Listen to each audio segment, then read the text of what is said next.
ఖమ్మం జిల్లా సత్తుపల్లి మండలం చంద్రాయపాలెంలో ఉద్రిక్తత నెలకొంది. పోడు భూముల వివాదంలో పోలీసులపై గిరిజనులు దాడి చేశారు. ఈ ఘటనలో సత్తుపల్లి సీఐ కిరణ్ కు గాయాలయ్యాయి. దీంతో అక్కడ పరిస్థితి ఉద్రిక్తంగా మారింది. బుగ్గపాడు, చంద్రాయపాలెం గ్రామాల గిరిజనుల మధ్య భూ వివాదం నెలకొంది. పరిస్థితిని చక్కదిద్దేందుకు వెళ్లిన పోలీసులపై గిరిజనులు దాడి చేసి పరుగులు పెట్టించారు.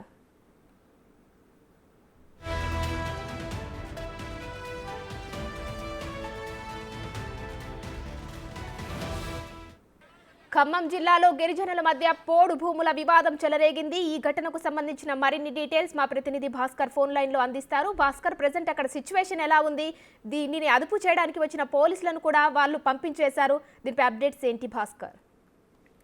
ఉమా, ఇప్పటికే ఈ ఖమ్మం జిల్లా సత్తపల్లి నియోజకవర్గం సత్తపల్లి మండలం బుగ్గపాడు చంద్రాయపాలెం గ్రామానికి చెందిన గిరిజనుల మధ్య గత పోడు అంటే పారిశ్రామికారులకు పోడు సాగుదారులకు మధ్య కూడా గత కొన్ని రోజుల నుంచి కూడా అక్కడ ఘర్షణ నెలకొంటుంది. గతంలో కూడా ఆ పరిసర ప్రాంతాల్లో అంటే వాస్తవంగా అటు సత్తుపల్లి కావచ్చు, ఒకవైపున చెండుగొండ మండల పరిధిలో కూడా ఎక్కువ అడవి భూములు ఉన్నాయి. ఈ అడవి భూములలో కనీసం గత కొన్ని సంవత్సరాల పైగా అక్కడ ఉన్నటువంటి గిరిజనులు వాటిని కొట్టుకొని పోటు చేసుకొని వాళ్ళ జీవనం సాగిస్తూ ఉన్న నేపథ్యంలోనే గతంలో కూడా కొంతవరకు కొన్ని ప్రాంతాలకు గత ప్రభుత్వ హయాంలో కేసీఆర్ హయాంలో కనుక ఆ పోడు భూములకు సంబంధించిన పట్టా కూడా ఇస్తారని చెప్పిన నేపథ్యంలోనూ వాళ్ళు కొద్దిగా ఆశగా ఎదురు చూశారు. అయితే మరి కొంతమంది కూడా నాన్ గిరిజనులు కూడా ఆ ప్రాంతం కొద్దిగా ఏలుబల్లో వాళ్ళ పొలాలను పోడు భూములను పొలాలుగా చేసుకొని జీవిస్తున్న నేపథ్యం ఉంది. మొత్తానికైతే మాత్రం తాజాగా చంద్రాయపాలెం అడవి ప్రాంతంలోని పోడు భూముల విషయంలో ఈ రోజు అక్కడ కొంతమంది గిరిజనేతలు కూడా పోడు సాగు చేసుకుంటున్నారు, అంటే వాళ్ళు సదును చేసుకుంటున్నారు పోడు భూములను చెప్పి తెలిసిన తర్వాత ఫారెస్ట్ అధికారులు పోవడంతో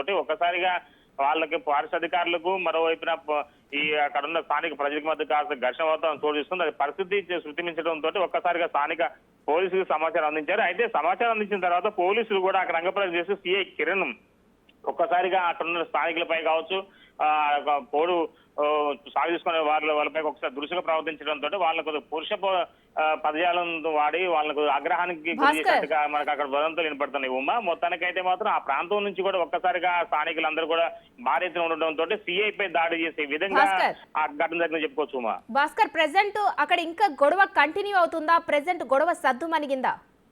వాస్తవానికైతే మాత్రం సిఐ మీద దాడి జరిగిన తర్వాత పోలీసులు కూడా ఎక్కువ శాతం కూడా అక్కడ ఉన్నటువంటి స్పెషల్ దళగా కోబ్రా దళంగా సమీపంలో ఉన్నది. అంటే సత్తపల్లి స్పెషల్ బెటాలియన్ ఉంది. ఆ సత్తపల్లి బెటాలియన్ కూడా ఆ పరిసర ప్రాంతాల్లోకి వెళ్ళినట్టు సమాచారం వచ్చింది. మొత్తానికైతే మాత్రం అక్కడ అంతా కూడా ప్రజెంట్ ఆ ప్రాంతంలో కూడా 144 సెక్షన్ పెట్టే విధంగా పోలీసులు ఆంక్షలు విధిస్తూ ఉన్నారు. మొత్తానికైతే మాత్రం ఇప్పటికే అక్కడ ఉన్నటువంటి డిఎస్పీ కూడా రంగప్రవేశం చేసిన నేపథ్యం ఉంది. మొత్తానికైతే మాత్రం సిఐ దాడి జరిగిన వైపరీత్యం ఎలా జరిగింది, అసలు ఎందుకు అంతగానో అంత ఘటనకు దారి తీసిన కోణంలో కూడా పోలీసులు ఎంక్వైరీ చేసుకుంటూనే ఇప్పటికీ అనుమానితులు కొంతమందిని కూడా వాళ్ళని అదుపులో తీసుకున్నట్టు విశ్వసనీయ సమాచారం ఉంది. అయితే మొత్తానికైతే మాత్రం ఆ ఊరు సగం మంది కూడా అంటే ఒకవైపు మహిళలతో కూడా దురుసుగా ప్రవర్తించారనేది అక్కడ స్థానికులు ఆరోపిస్తున్నారు. మహిళల పట్ల చూడకుండా వాళ్ళని కొద్దిగా నోటుకొచ్చిన విధంగా వాళ్ళు దుర్బుసలాడారు. ఫలితంగానే దాడికి పురుకొల్పే పరిస్థితి నెలకొందనేది కూడా అక్కడ తెలుస్తుంది. ఉమా, మొత్తానికైతే మాత్రం పోలీసులు వర్సెస్ గిరిజన నేతల మధ్య కూడా గట్టిగా ఘర్షణ వాతావరణం చోటిస్తూ మొత్తానికి ఫారెస్ట్ అధికారులు కూడా ఏం చేయలేని పరిస్థితులు ఉంది. మొత్తానికైతే మాత్రం